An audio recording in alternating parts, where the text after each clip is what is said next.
station namin. Narinig niya? Na binastad ng girlfriend ni Mayor.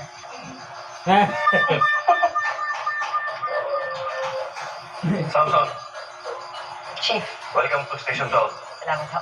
Ah, si Paloma. May inasikaso lang pero parating na rin. Nasa opisina. Ano ba yan? Excited to work with you. Ano ba yan, Bobby? Mukhang madalas tayo magkikita.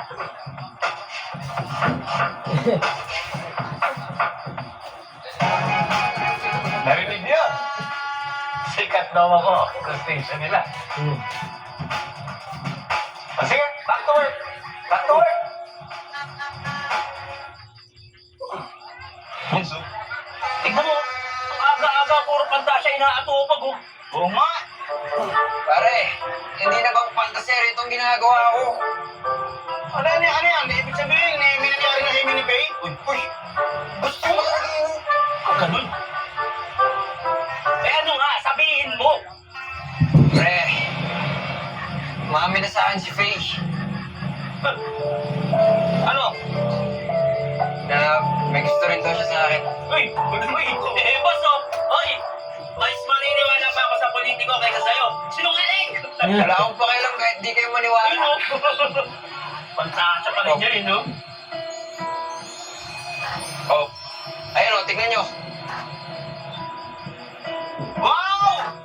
Parang nakuha mo yata lahat ng swerte, sis. Mamahagi ka naman. Uy, naging undercover ka na, tapos magiging parte ka pa ng first pub. Swerte mo ka! Bis, panlibre ka naman! Ay, oo nga, tara! Sige na, kumuha na kayo dyan sa tindahan. Ayun! Ate, siya magbabayad na ito, ha? Hey, Kuya, nakita mo ba si Mami? lumabas pero hindi naman sa akin nasabi kung saan siya pupunta. Okay, well, yung mga i-discuss sana ako sa kanya regarding the oath taking. Kuya, okay lang, magdala ka ng +1. Nagugustuhan ko ba yan?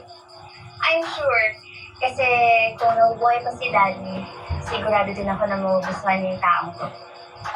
If it makes you happy, okay. I'm excited to meet him. Thank you, Kuya.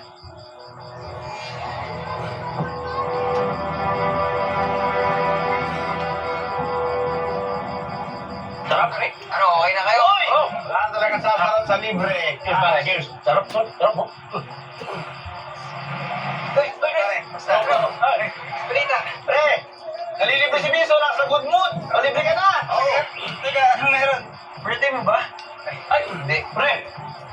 Eh, di ba nanalo yan sa'yo kay P? Pero pare, good job ka doon, ha? Galing mo doon. Salamat. O, so paano anong plano niyo ni Faye? Ay, pwede niya ako sa taking ng kuya niya. Pero mas okay to. Pero, may namit ka na ba? Yan nga to eh. Wala pa eh.